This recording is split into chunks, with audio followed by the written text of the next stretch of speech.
Film ini menceritakan tentang seorang pria yang mendapatkan hukuman untuk segera dihabisi.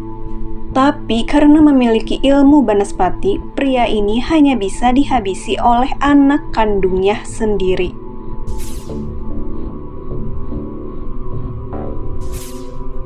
Di awal film, terlihat seorang pria bernama Ananta akan segera dihabisi atas segala kejahatannya. Scene pun beralih kepada seorang wanita bernama Sasti yang sedang bernyanyi di kafe. Tiba-tiba saja ia jatuh pingsan setelah melihat hantu anak kecil. Setelah itu, saat Sasti akan pulang, tiba-tiba Sasti diajak sipir untuk segera pergi menuju lapas. Sipir itu mengatakan bahwa mereka berusaha untuk menghabisi Ananta, tapi Ananta sulit untuk dihabisi. Saat sedang dihabisi, Ananta sempat berkata ia hanya akan bisa tewas di tangan anak kandungnya sendiri. Mendengar hal itu, Sasti berlari dan menangis. Lalu sipir itu bertanya keputusan apa yang akan dibuat Sasti sekarang. Sementara itu, para penjaga terlihat sedang memakaikan pakaian kepada jenazah Ananta. Lalu tiba-tiba lampu padam dengan sendirinya. Dan Ananta bangkit kembali dan berusaha menghabisi semua orang. Sasti yang saat itu dalam keadaan terancam lalu mengambil pistol dari salah satu sipir. Lalu Sasti menembakkan pistol itu kepada ayahnya sendiri. Lalu sipir memberitahu Sasti bahwa ketika masih hidup, Ananta berkata ingin dimakamkan di kampung halamannya yang bernama Kampung Cimacan. Lalu Sasti dan jasad ayahnya diantar salah satu sipir yang bernama Yama. Selamat jalan ya, Mbak. Tanpa sepengetahuan mereka, seorang jurnalis bernama Jayanti diam-diam mengikuti. Jayanti penasaran dengan ilmu Banaspati yang dimiliki oleh Ananta. Sementara di desa Cimacan telah terjadi hal aneh. Seorang lurah terlihat sangat ketakutan. Lalu benda pusaka milik Ki Endang terlihat bergerak sendiri. Ki Endang akhirnya mengetahui hal ini ada hubungannya dengan adik seperguruannya yang merupakan Ananta. Saat di tengah perjalanan, Yama berhenti untuk menumpang buang air kecil di sebuah warung.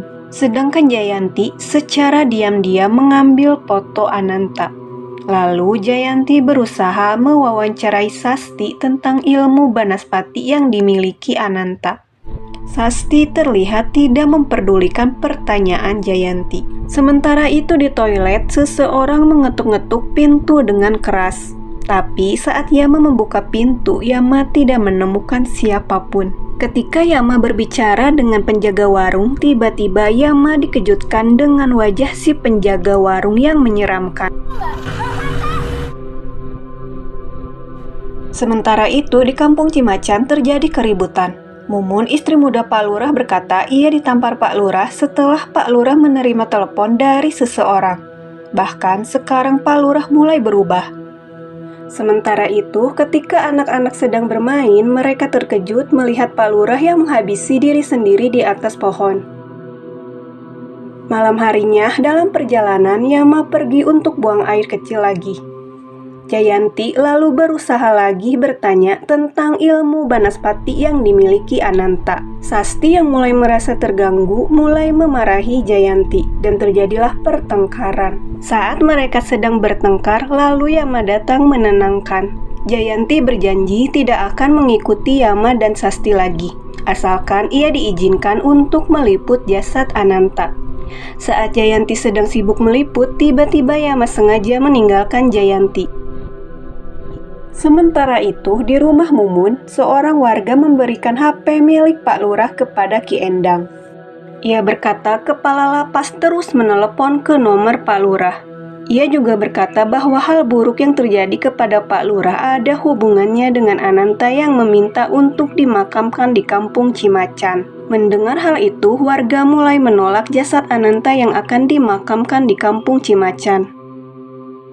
Sementara itu, tiba-tiba mobil yang dibawa Yama mogok, dan handphone Yama tidak ada sinyal. Sementara itu, di acara pemakaman Pak Lurah, tiba-tiba Mumun kerasukan Ananta. maneh teh saha? Di sisi lain, akhirnya Yama dan Sasti ditolong oleh kedua pria yang kebetulan melintas. Ketika mereka sedang mendorong mobil itu, tiba-tiba jenazah Ananta jatuh dan menimpa salah satu pria itu. Lalu kedua pria itu pergi ketakutan. Tidak lama kemudian, mobil Yama hidup kembali. Tapi saat di perjalanan tiba-tiba ban mobil terjebak lumpur. Sementara itu, Ki Endang terlihat sedang berada di dalam hutan. Ia sedang menarik benda pusaka Kujang Pajajaran. Di sisi lain, Sasti yang ditinggal Yama untuk mencari bantuan tiba-tiba melihat sosok ayahnya. Ayahnya menyuruh Sasti untuk segera menguburkannya. Setelah itu, sosok ayahnya menghilang. Dan ternyata Sasti hanya bermimpi. Sedangkan Yama, ia berlari karena dikejutkan dengan hantu keranda. Saat Yama memundurkan mobilnya, tiba-tiba mobil Yama dan Jayanti bertabrakan hingga membuat Jayanti pingsan. Yama dan Sasti lalu memindahkan jasad Ananta ke mobil Jayanti. Saat hantu keranda semakin mendekat, Yama pun berhasil membawa mobil itu untuk segera pergi. Saat di tengah perjalanan, mereka mendapat masalah lagi. Mobil Jayanti tiba-tiba habis bensin. Mereka berdua lalu mendorong mobil itu hingga ke pom bensin. Saat Sasti pergi ke musola untuk pergi ke toilet, tiba-tiba saja ia melihat seseorang sedang beribadah. Saat Sasti menghampiri orang itu, tiba-tiba saja orang itu menghilang. Lalu seseorang itu muncul lagi dan menyerupai wajah Sasti. Mendengar teriakan Sasti, Yama datang menghampiri. Tapi ternyata itu merupakan hantu yang menyeramkan.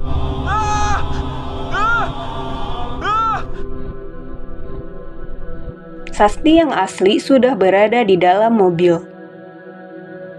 Setelah sampai di desa Cimacan, Ki Endang berkata bahwa Ananta harus segera dikuburkan. Tapi masalahnya para warga menolak jasad Ananta. Jika tidak segera dikuburkan dalam waktu 24 jam, maka jasad ini akan bangkit lagi. Selain itu, pemilik ilmu ini harus dikuburkan di tempat kelahirannya. Mungkin itulah penyebab selama masa perjalanan Yama dan Sasti selalu mengalami hal-hal misterius yang terus menghalangi mereka. Lalu Ki Endang menceritakan awal mula Ananta memiliki ilmu Banaspati. Saat itu, guru Ananta dan Ki Endang dihabisi dengan Kujang Pajajaran. Guru mereka lalu memindahkan ilmu itu kepada Ananta. Ilmu itu dulu digunakan para pendekar untuk melawan para penjajah. Tidak lama kemudian, para warga datang menolak jenazah Ananta. Meskipun sudah ditenangkan Ki Endang, mereka tetap tidak mau menerima jasad Ananta.